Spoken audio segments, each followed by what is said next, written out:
Tak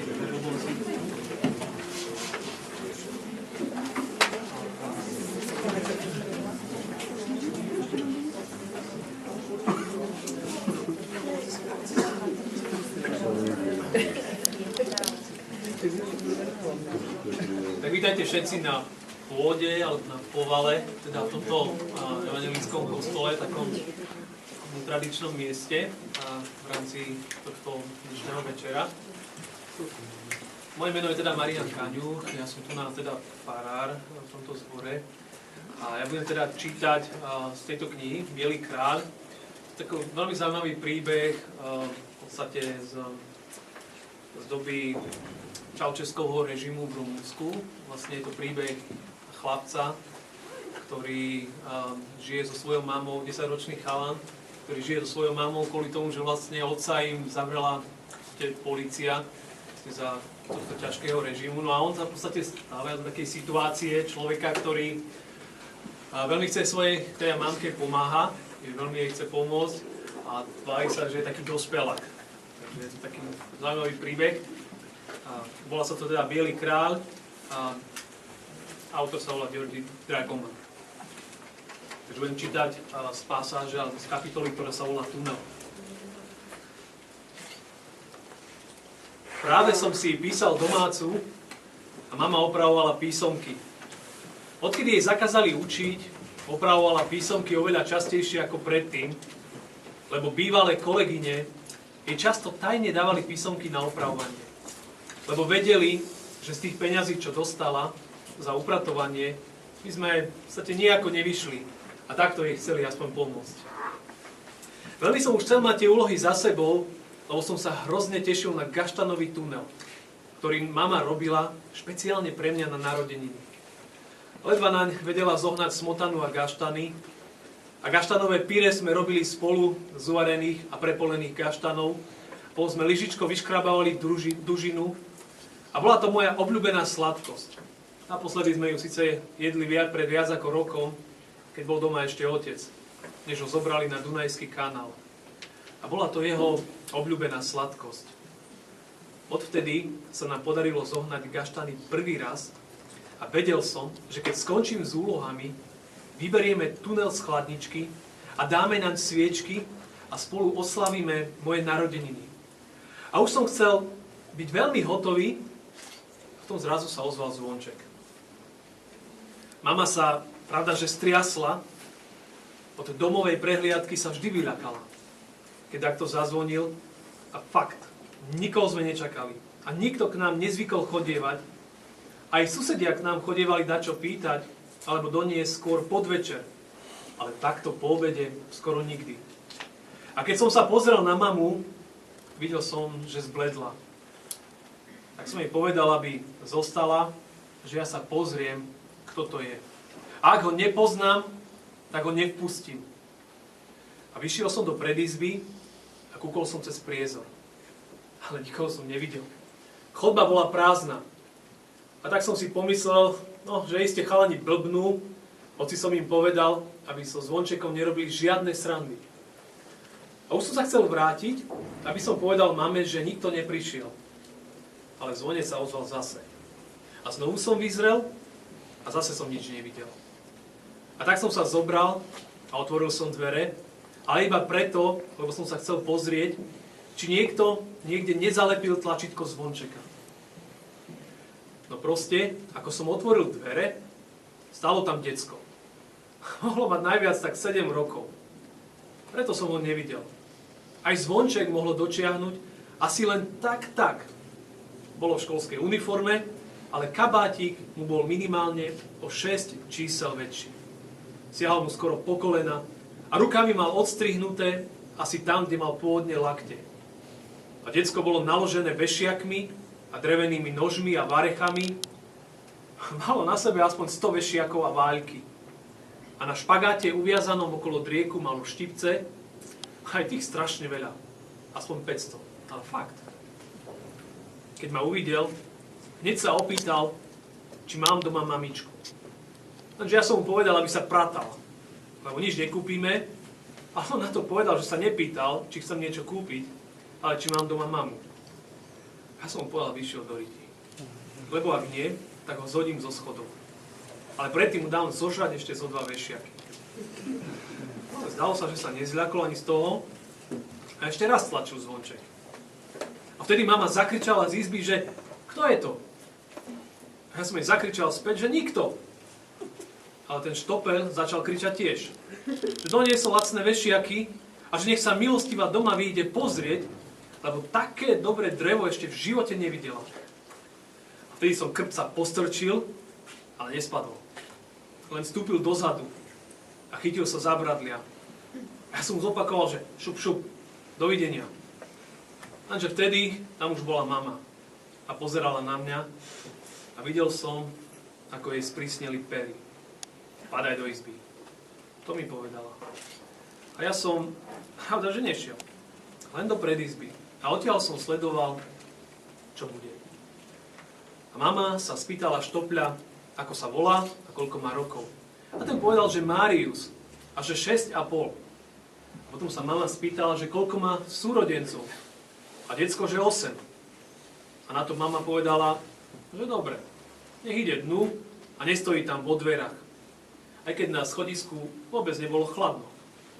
A to si ten Márius utrel nohy a pritom na ňom hlasno hrkalo všetko to drevo.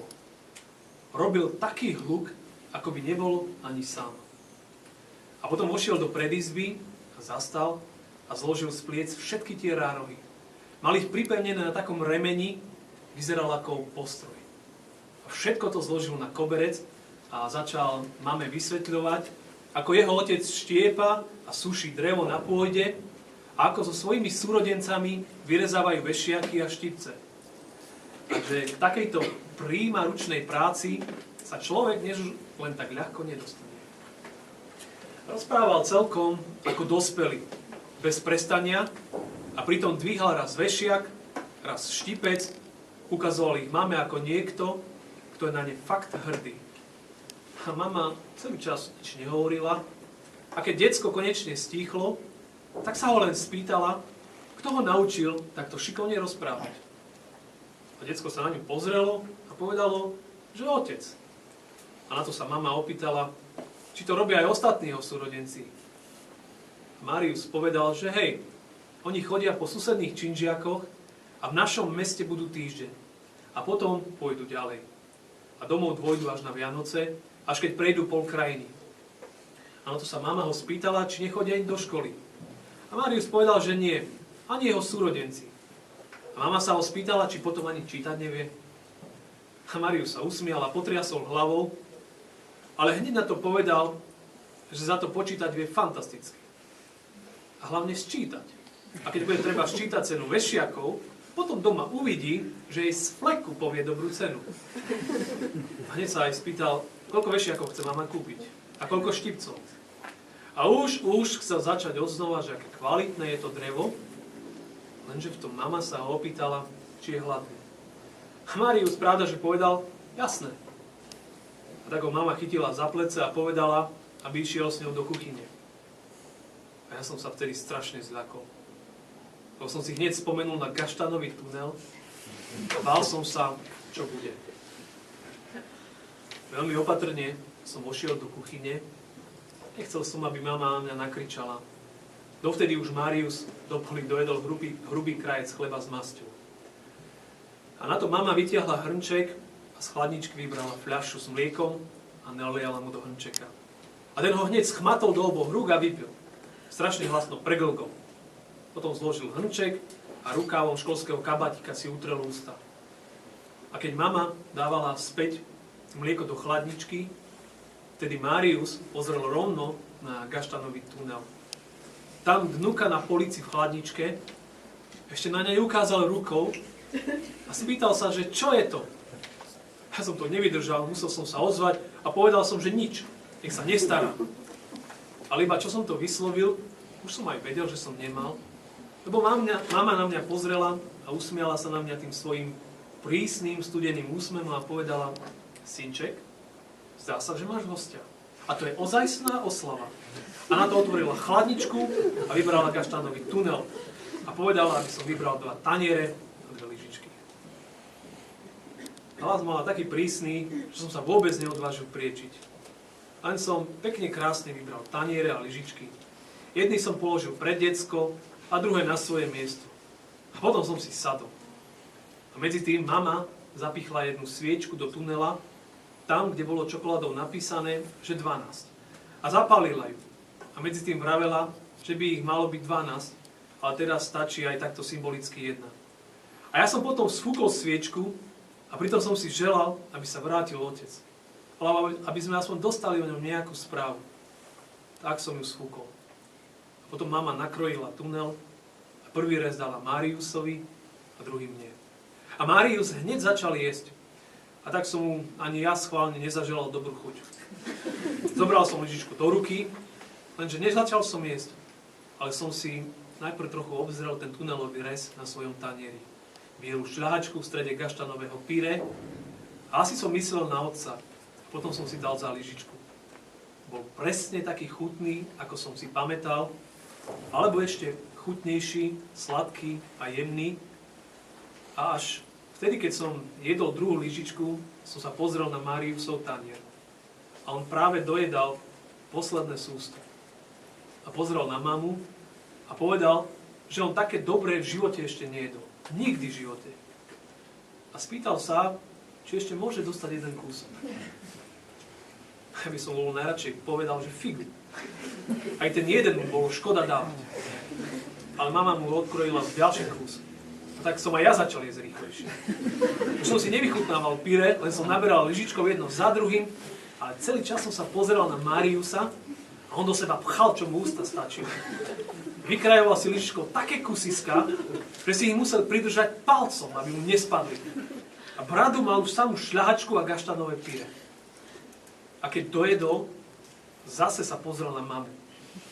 A to mu zase odkrojil ako. A medzi tom som aj ja dostal svoj druhý rez na porcelánovom tanieri. A na porcelánovom tanieri už ledva zostalo z tunela, už z neho bola len tá časť, na ktorej boli číslice.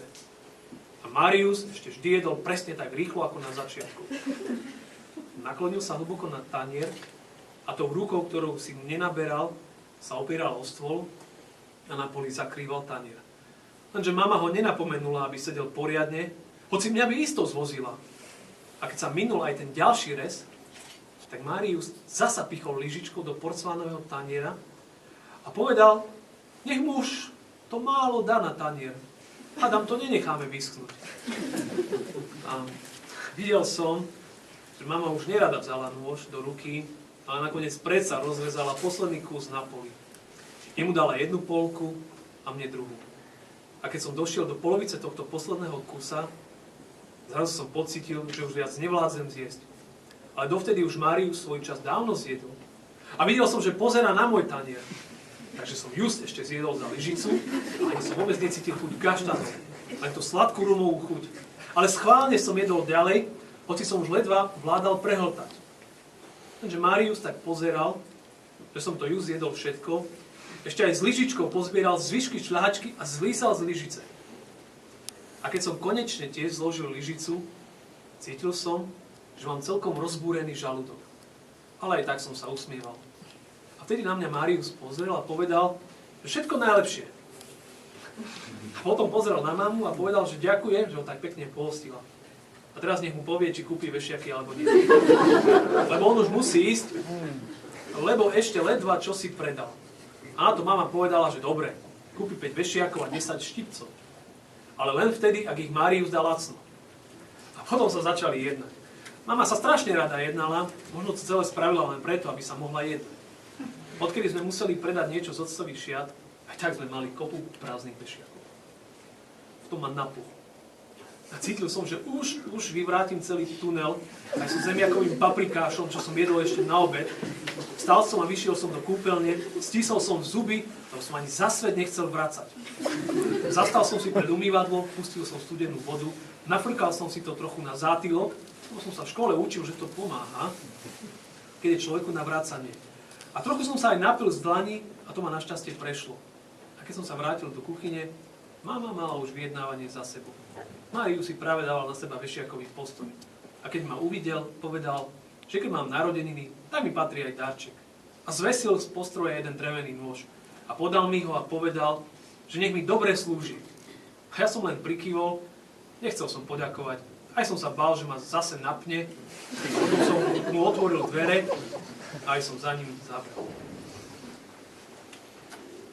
Asi stačí.